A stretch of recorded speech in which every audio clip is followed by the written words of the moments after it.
Okay, so it's the last episode before the mid-season hiatus, our final taste of MLP before we venture forth across months of nothing. Considering that, you'd have thought they'd have given us a bigger episode. Last season we got an episode revolving around number 1 brony love sponge Luna that involved battling a nightmare monster. For this season though, the note they chose to leave us off on is a mild slice-of-life episode about the ponies saving a failing restaurant. That's not to say episode 12 of season 6, Spice Up Your Life, is a bad episode. It really isn't. I just feel like the scheduling could have been a bit better here. Wouldn't it have been more fitting if, say, maybe the other Mike Vogel pinned episode, A Heartwarming Tale, had been chosen to play the part of our mid-season finale? That could have been great. I mean, isn't the point to wow us, make us go, oh man, that was amazing, I can't wait for Pony to come back so we can see what's next, rather than, I guess that was pretty good. Really, the only major hook that this episode did have is at the very start. Great news, everyone, the map is working again. That's wonderful. Wait, when was it not working? Seriously, if the map was ever broken, it wasn't very well conveyed. It was never said by anyone that it wasn't working, and if we're just supposed to be going by the absence, I don't know if it's been long enough. Maybe if we had gone a whole season without a map episode, I'd have been left wondering what happened to the thing, but even in Season 5, there were some pretty big gaps where the map didn't show up for a while, so it never even occurred to me that anything was amiss there. And really, from what we saw in the QD remark, I kinda got the other impression when it came to the map, that it was in fact pretty much impervious, existing across all timelines, holding this undeniable magic power. It's the manifestation of the will of the Tree of Harmony, right? I'd have thought it was pretty hard to mess up, and not something that would need to be magically jump-started after Starlight's mischief. But whatever, the map is back, and I'm glad. I like the map as a plot device. It allows the whole idea of magical destiny for the main six to continue post-Elements of Harmony. It gives the writers a reliable excuse to pair off the ponies in different ways, take the action to locations outside Ponyville, and get pretty creative in coming up with problems for them to face. It's a good thing to have, and well, I've liked all of the map episodes so far. Granted, they're not always exceptional. Made in Manhattan and Hooffields and McColts are both solid episodes, but are far from the most memorable and exciting things around. Still, I really like the ideas of the ponies taking the virtues they embody and the skills they've acquired to the far reaches of Equestria to make it a better place. Whether it's resolving a pointless conflict resulting in the despoilation of a lush valley which has been in turn displacing the wildlife, planting the seeds of friendship in a city which has forgotten it, or reminding a community that the little contributions they make can add up, the map episodes seem to always involve the ponies working on the bigger scale, improving whole communities through their actions. And Spice Up Your Life does that too. For most of the episode, though, I wasn't sure that it would. The problem here seemed immediately smaller in scale compared to the ones that came before. I wasn't really sure how one failing restaurant turning itself around would lead to any sense of greater improvement for Canterlot as a whole. And if it was just to make Coriander and Saffron happy again, I wasn't sure why the map would really care so much. That's why one of my favorite scenes in the episode is the one at the very end, where we see the restaurant row chefs rebuke the current system and the entire restaurant cheer at seeing Zesty be put in her place. Culinary revolution is clearly here in Canterlot, and I love it. An awful system where success can only be found in strict conformity has been torn down, opening the way for the ponies to just be themselves. Kudos to the writer for taking what was until that point a family problem and making it feel suddenly so much bigger and more important in a single scene. I actually gotta say that I really like the idea of this episode in general. As someone who watches a fair amount of Food Network and has a more than passing interest in cuisine, this is right up my alley. I like how it kind of plays out pretty much like one of those restaurant rescue shows with an appropriate level of family drama on display. All the celebrity chef cameos at the end are pretty cute too. And while high cuisine and restaurant critics certainly do not work in real life like they do in this episode, I do like the whole idea of tearing down a particularly stodgy food critic with poor taste. And they really got that down just right with Zesty. She's just so unappealingly smug. Adequate? How dare you? When Rarity turns the line about social standing back around at her at the end, it's definitely one of the most satisfying moments in the entire episode. Also gotta say that I'm pretty pleased that they didn't try and give her any kind of forced turnaround in the end, but rather had her huff and simply strut away a la Principal Cinch from Friendship Games, clearly having learned nothing. Sure, she's nothing complicated, but she has some amusing lines and just really works well as the antagonist of the day. I also like Saffron and Coriander. The family bond between the two is captured well, and their frustrations are believable. I rather like for once seeing ponies with such a different cultural flavor to them getting the guest spotlight for an episode. The designs are great too. Saffron especially I can see gaining a fair amount of popularity just for having such an appealing look while also being just all around likable. But what about Rarity and Pinkie Pie, you're probably asking by this point. Well, there are things I definitely like there as well. I think they have some good interactions, a nice amount of enjoyable, endearing interplay when they're on the same side, and a great level of friction when they're butting heads. I don't know why we've gotten 2 episodes with this particular pair already this season. Maybe someone noticed it wasn't one that they'd used before and Jim Miller or Josh Haber specifically requested that the writers do something with it, and they just got 2 worthwhile scripts. Whatever the case might be though, between this episode and The Gift of the Mod Pie, I can safely say that the combination is a good one. As different as they are, even as they clash, Rarity and Pinkie Pie just feel so natural and believable as friends. All that said, I think the episode lets itself down to some extent when it comes to what it emphasizes in the conflict between the two. And to get into how that is, let's talk about the song now.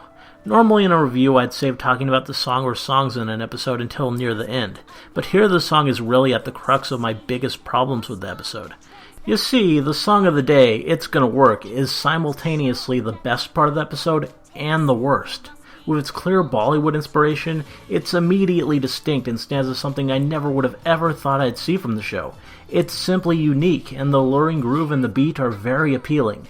Daniel Ingram needs to be commended for coming up with such a mesmerizing composition. It's so different, but it works just so well. Kazumi and Shannon both sound amazing on it, pulling off some really beautiful vocal phrasings. It's so listenable and fun that I don't even care about the recycling of footage in it. It's one that I can see myself listening to again and again and not really getting tired of it. And yet, when we look at the content of the song, a certain incongruity reveals itself. If you look back at Make This Castle a Home from Castle Sweet Castle, without exception, every one of the ponies there proudly sings about what she plans to contribute, blissfully unaware of how it's not what Twilight truly needs. The song isn't afraid to make it clear how everyone involved is being silly. Here, though, Pinkie and Rarity's verses both seem to make the same point. Rarity is making a mistake. And this just isn't right to me, because the whole point of the montage is that they're both failing here. Both Rarity and Pinkie's approaches are wrong. In neither case is it actually gonna work. And that carries into the episode as a whole. The emphasis is all on how Rarity is wrong, but it doesn't really do a very good job of underlining that Pinkie is wrong as well. Pinkie calls Rarity out, shames her a bit, but we never see the point made that she doesn't have any kind of working plan herself. Her sentiment of just be yourself, make the food you want to make is nice and all, but yeah, that's what they're doing already. They're making their food, have the restaurant their way, and they're failing. No one is coming and they're miserable. Rarity's approach might be wrong-headed, but it might theoretically lead to success for the restaurant and family. Pinkie's, on the other hand, simply will not. Not under Zesty's reign, at least. I think the song lyrics needed to be a lot more artful, more subtle. Having Rarity basically scream conform just feels like it goes against the entire grain of her character, and several of the lessons she's learned. It also doesn't really adequately capture what she's even trying to do here. The important thing to stress is not that the tasty treat is made the same as the restaurants on Restaurant Row, but rather that it is made so Zesty will give it 3 hooves. It would have worked a lot better, I think, to have Rarity just singing about the sort of things Zesty likes and meeting her standards, while of course still making it clear through the animation that she is in the process robbing the restaurant of its character and unique charm. Meanwhile, I don't think Pinkie should have sung about the food or the restaurant or anything that points out what's happening back in the other scene at all in her verses. Have her instead singing about what they're doing at the moment, trying to get ponies to come to the restaurant. Have her sing that all they need to do is be themselves and put themselves out there and they're sure to come, and yet have us see them come across nothing but entirely disinterested Canterlot ponies as they do. That would have created an actual parallel through the song. But no, instead we just kind of make Rarity look bad when she's only acting practically and doing everything she can to secure success for Coriander and Saffron, doing what needs to be done because she understands how both Zesty and Canterlot work. That's why that moment when Rarity and Pinkie figure out that they just need to swap tasks is one of my favorites in the episode. Pinkie's first thought had been to use her personableness to court customers, while Rarity's thought was to use her design skills and knowledge of what it takes to get 3 hooves to redecorate the place.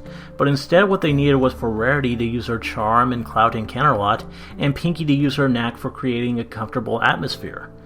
And all it takes is a moment of realization from Rarity to get to that point. Though it might seem otherwise for how things currently work in Canterlot, Zesty's approval is not the only route to success. If she puts herself out there, she can get the ponies to come and see for themselves. It's a nice little character moment, and I'm sure it's supposed to make up for Rarity's behavior earlier in the episode in the eyes of the writer. Still, I can easily see people overlooking that and just misunderstanding Rarity in general here, wondering perhaps why she didn't do this in the first place, missing out on the fact that setting is everything here, and that to try and make something work in an existing system is a surer and more obvious path to take than immediately trying to reinvent said system. Mike Vogel seems to be an enthusiastic writer, and a very creative one who does know the characters well. I just think he could maybe use a touch more restraint at parts. I think most people watching, even the kids, are going to realize that the Tasty Treat losing its distinct character is a very bad thing. It doesn't need to be stressed quite to the extent that it is, especially when the counterpoint isn't really effectively conveyed. And unfortunately, this problem does sort of hold the episode back to me. I think this one was very close to reaching excellence, but parts of it just feel off, and ultimately that has me unable to call it much more than good. Though it definitely is good. It's a more low-key episode in a lot of ways, but it's never uninteresting. It's charming and likable, and it genuinely does feel really good watching the ponies achieve what they set out to do in the end. By the high standards of Season 6, it's somewhat middle of the road, but all things considered, I suppose a worse note than this certainly could have been chosen to leave us off on going into the hiatus. This has been a RarityDash review, thanks for watching, and see you soon.